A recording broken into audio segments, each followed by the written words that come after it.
पुराने वक्तों की बात है कि हसन नामी एक ताजिर ने एक जौहरी के पास एक बर्तन अमानत रखवाया और कहा कि इसमें शहद है।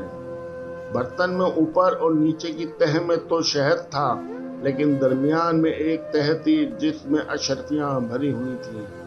लेकिन हसन ने जौहरी को अशर्फियों के बारे में ना बताया और शहद का कहकर अपनी अमानत कुछ अरसे के लिए रखवाई और दूर दराज के सफर पर चला गया। बहुत अरसे बाद जब वो वापस आया तो जौहरी से अपनी अमानत वापस लेने गया। जौहरी ने इसकी अमानत इसे वापस लौटा दी और वो बर्तन इसी तरह बंद था जिस तरह हसन ने जौहरी को दिया था। हसन ने जौहरी का शुक्रिया अदा किया और अपनी अमानत लेकर घर आ गया। लेकिन घर आकर जब इसने बर्तन खोला तो इसमें से सिर्फ शहद निकला और दरमियानी तह में रखी हुई अशर्फियां गायब थीं। वो बहुत परेशान हुआ और जौहरी के पास गया, लेकिन जौहरी ने इसकी बात मानने से इनकार कर दिया और कहा कि तुमने मेरे पास सिर्फ शहद अमानत रखवाया था जो मैंने तुम्हें वापस कर दिया। अगर इसके अंदर अशर्फियां भी थीं तो तुमने मुझे बताया क्यों नहीं। अब तो हसन और भी परेशान हुआ और अपना मुकदमा लेकर कोतवाल के पास गया। कोतवाल ने जौहरी को बुलाया, लेकिन जौहरी ने वहां भी वही बात की कि इसने मेरे पास शहद ही रखवाया था जो मैंने इसे वापस कर दिया। कोतवाल भी ये बात सुनकर चुप कर गया, क्योंकि जौहरी की बात ठीक थी, लेकिन इसे महसूस हो रहा था कि हसन झूठा नहीं है। चुनाचे वो इन दोनों का मुकदमा काजी साहब के पास ले गया, लेकिन काजी साहब भी इस मुकदमे का कोई फैसला ना कर सके। आखिरकार बात खलीफा तक पहुंच गई।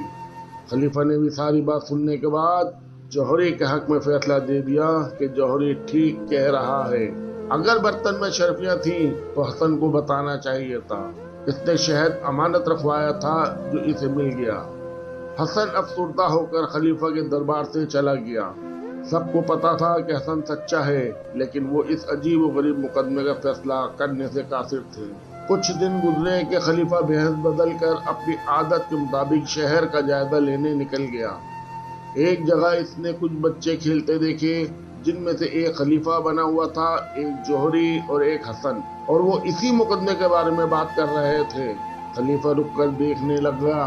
हसन ने अपना मुकदमा पेश किया। जौहरी ने मानने से इनकार कर दिया तो खलीफा बने बच्चे ने कहा कि शाही हकीम को बुलाया जाए।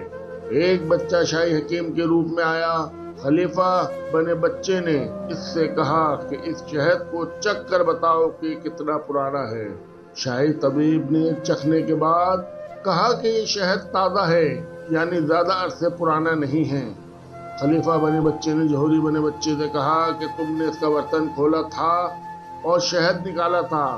अब या तो तुम इसकी अशर्फियां वापस कर दो या फिर सजा के लिए तैयार हो जाओ। खलीफा ये वाक़या देखकर बहुत खुश हुआ और वापस अपने दरबार जाकर जौहरी और हसन को तलब किया और इसी तरह से शाही तबीब को बुलाकर शहद चखने का कहा तो शाही तबीब ने बताया कि शहद ताज़ा है। खलीफा ने जौहरी को कहा कि या तो अशर्फियां वापस कर दो या फिर सजा के लिए तैयार हो जाओ, क्योंकि तुमने इसका बर्तन खोल कर शहद निकाला था और इसके साथ अशर्फियां भी निकाल ली थी। जौहरी ने तस्लीम कर लिया और हसन की अशर्फियां वापस कर दी।